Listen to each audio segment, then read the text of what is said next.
Good morning, everyone, and thank you for joining. This is Andy White. I will be your host today as we have a short session on configuring IP phones. This is session number 1, where we hope to just go through the introduction to configuring IP phones, just mainly the basics, how to configure the IP phones on the QX, covering basics of all of our supported phone vendors on how to configure the phones, using the IP line settings, how to configure the keys, the templates. We're also going to look at maybe the basics of the SIP phone registration and the SIP messages as the phones try to register. So I thank you, everyone, once again for joining. And we're going to get started here. Just got to have a few slides to start with. All right.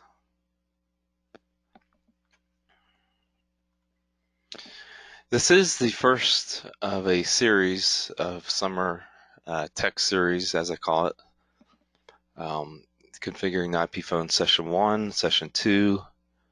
We've got a couple sessions on the call routing table, configuring SIP trunks, call scenarios, and auto tenant configurations.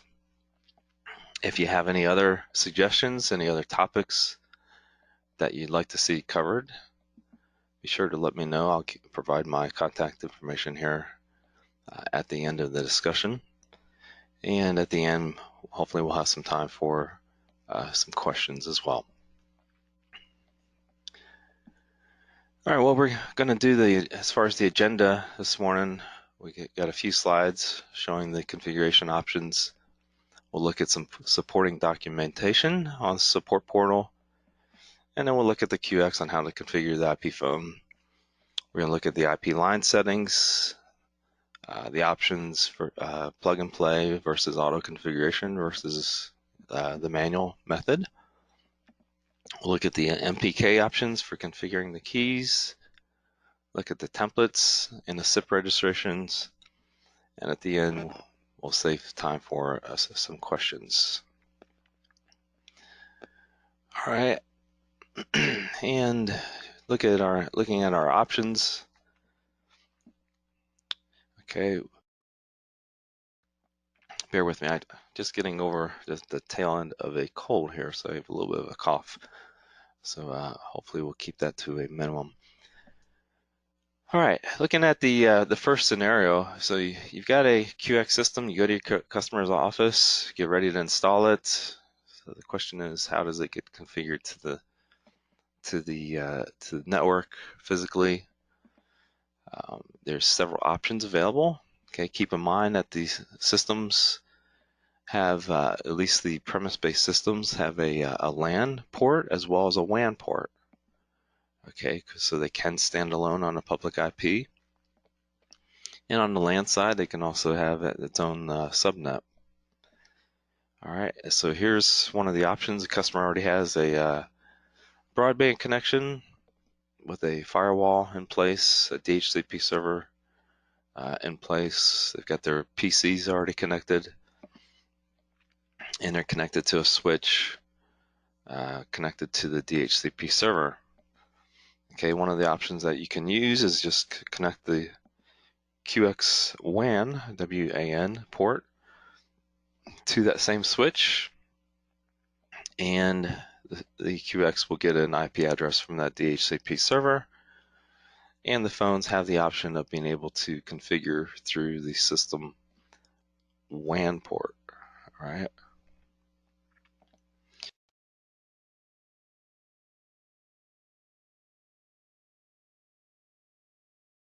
A second option on that same scenario would be to use a VLAN, okay, where the QX, the WAN port's basically going to have two IP addresses, one on the WAN interface, and secondly, you'll create a VLAN, and you'll give it a second IP address that the QX will have within the VLAN. Okay. The nice thing couple nice options with this Vlan configuration is the fact that the system can provide or it can be the DHCP server across the VLAN, so it can hand out the IPs to those phones. All right, so it's also going to be, it's a good way of separating the voice traffic from the data traffic. All right, and the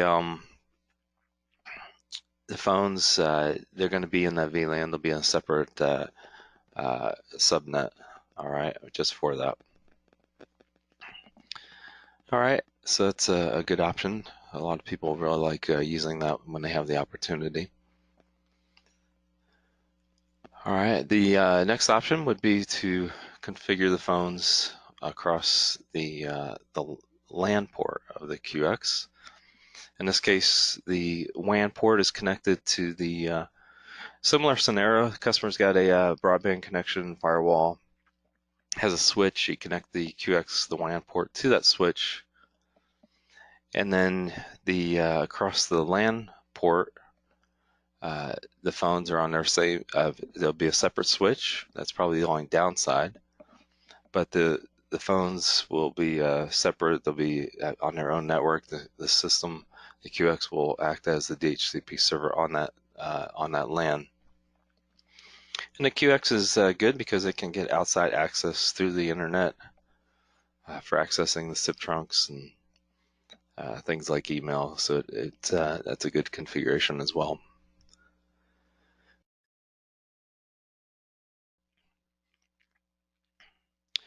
All right, the other option would be to configure remote phones. So the phones are, in this case, the local phones are on the QX LAN port, and the remote phones to another office, they're physically located elsewhere. They come across the internet, and through the WAN port broadband connection, they'll configure through that WAN port. All right, there's several options of configuring the phones local on the QX. One would be the plug and play option, and I'm going to show you. We're going to go into all this when we in detail. But first will be the plug and play, where they'll automatically configure as soon as you connect them to the system. Auto configuration is similar to plug and play, but you're actually selecting the specific IP line and extension that the phone's going to be using. And then you have to manually enter the MAC address, so that's the only difference, and choose the phone model. And then the third option would be a manual method, where it's not one of our supported phones, for example, like a door station or a cell phone or a video camera, where you have to manually configure that device. All right, we work with a lot of devices. I like to say any SIP type device, a device that has a SIP client on it, should work just fine with the system. Okay, including door stations and cameras and video phones and all that. Those are going to work just fine. And then there's a lot of, we work very closely. We got a really good relationship with all of our phone vendors. We've just recently gone through and contacted all of our phone vendors, and they sent us some updated models and things like that. So, periodically we'll go through and get a new set of phones, and we'll add those to the product list. So we've got a good relationship with all the phone vendors. All right, so let's take a look here. We're going to see about where we can get some additional information. Okay, so if you go to our website, go to the support portal, you should have a login access. If you don't, be sure to register and get access to it. There's no obligation in doing so, but this is where you're going to find all your information. All right, so within the knowledge base, one of the first places you're going to want to go is the QX line. You look at the PBX products, and then click on the, for example, like the QX200.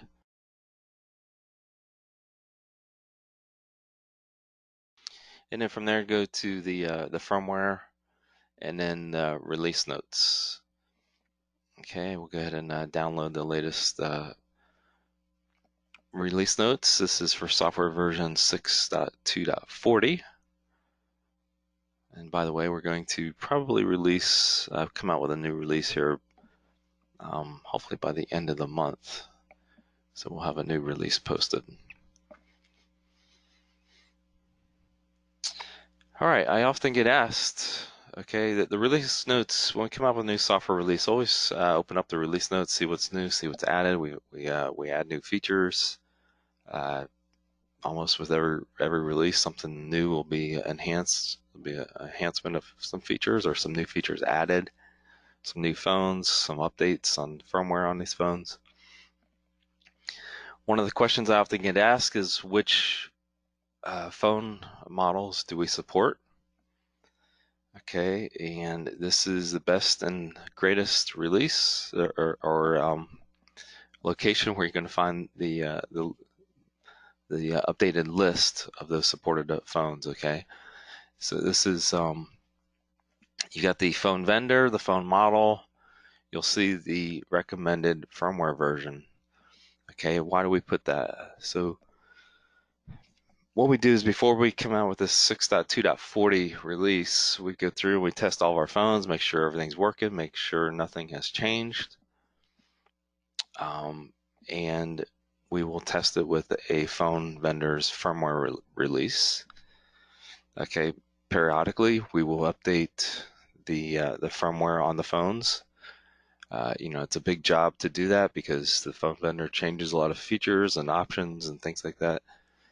They make some enhancements. Well, that doesn't always work so well, and different things might break, as we found in the past. So we come out with a recommended firmware version. It's not always going to be their latest and greatest firmware from the phones, but we know at this point in time that this firmware version was working great. It establishes a real good baseline. If you have any problems, that would be one of the first things that you want to check. And you might have to downgrade that phone. Although I do not recommend downgrading it for the Fanville phones because it might ruin your phone. But all the other manufacturers, you should be able to, if needed, you can downgrade it. And like I said, we periodically update the release, the firmware release. And then it specifies whether phone supports plug and play and how the phone supports plug and play, whether it's through multicast or through a Dhcp option 66, option 67, and whether or not that phone will auto-configure. Of course, all the phones on this list will auto-configure. So there you have your Fanvilles and Grandstreams, HTech, Mitel, /Astra, Panasonic, Polycom, the Snelm phones, SpectraLink, VTech, Yeelink. All right, so there you go. There's your latest release, or list of phones. And again, with the down here where you'll see any changed features, you'll see if there's been any new phones that were added, or firmware that was changed. Okay, for example, like the very first option here was the Yeelink firmware phones were updated. Firmware for all the Yeelinks was updated at that point in time. You can see we did the same with the Fanville, the prior release. All right. Some other documents. You want to search for IP space phones.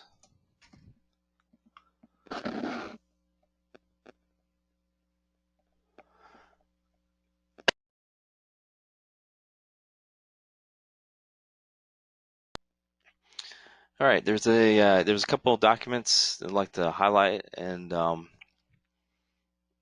let's see. The first one here is configuring Epygi supported IP phones with the QX IP PBXs. let's go ahead and take a quick look at this one.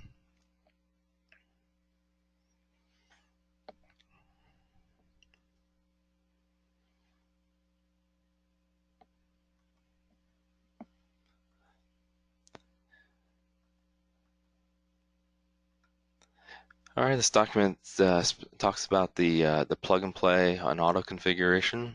Also looks at the supported phones, how to do a factory reset of the supported IP phones, and then it shows all the different phone models.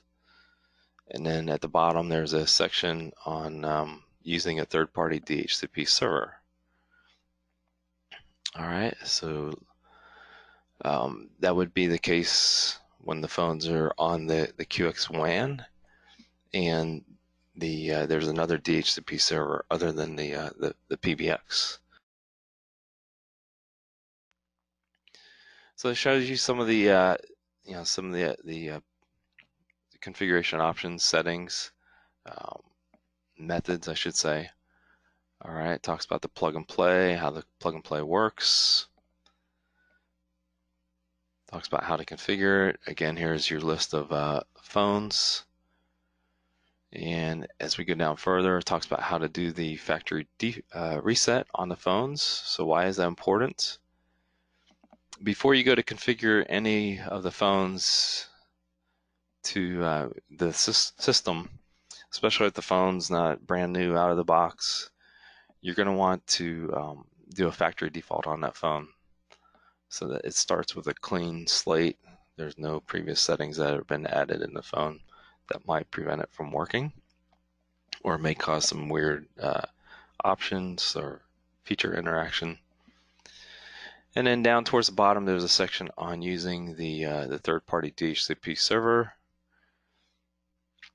There's a couple slides on that. And it talks about the option 66 setting, which basically informs the phone when it gets an IP address from the DHCP server. It will also find out where to locate and request the configuration file from the TFTP server, which would be, in this case, would be the QX, PBX. All right, excuse me, let's go back. Another document is the QX IPPBX features on the Epygi supported IP phone list.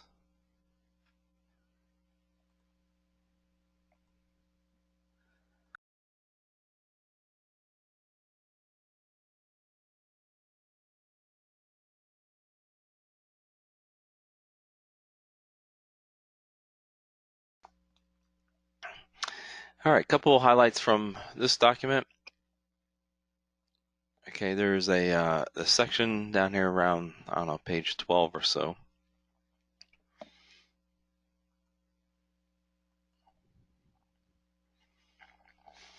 Okay, this is going to show.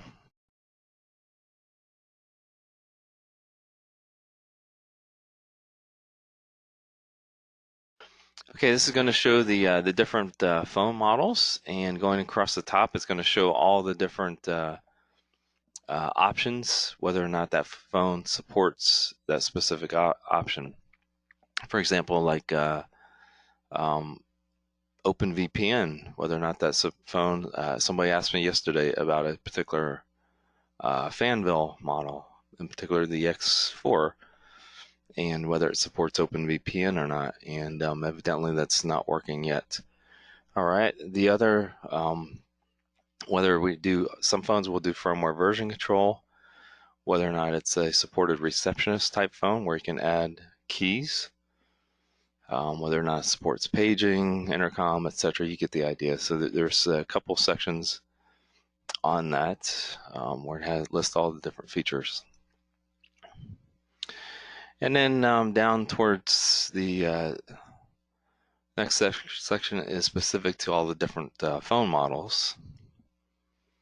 Okay, for example, if I go to maybe a Snom phone,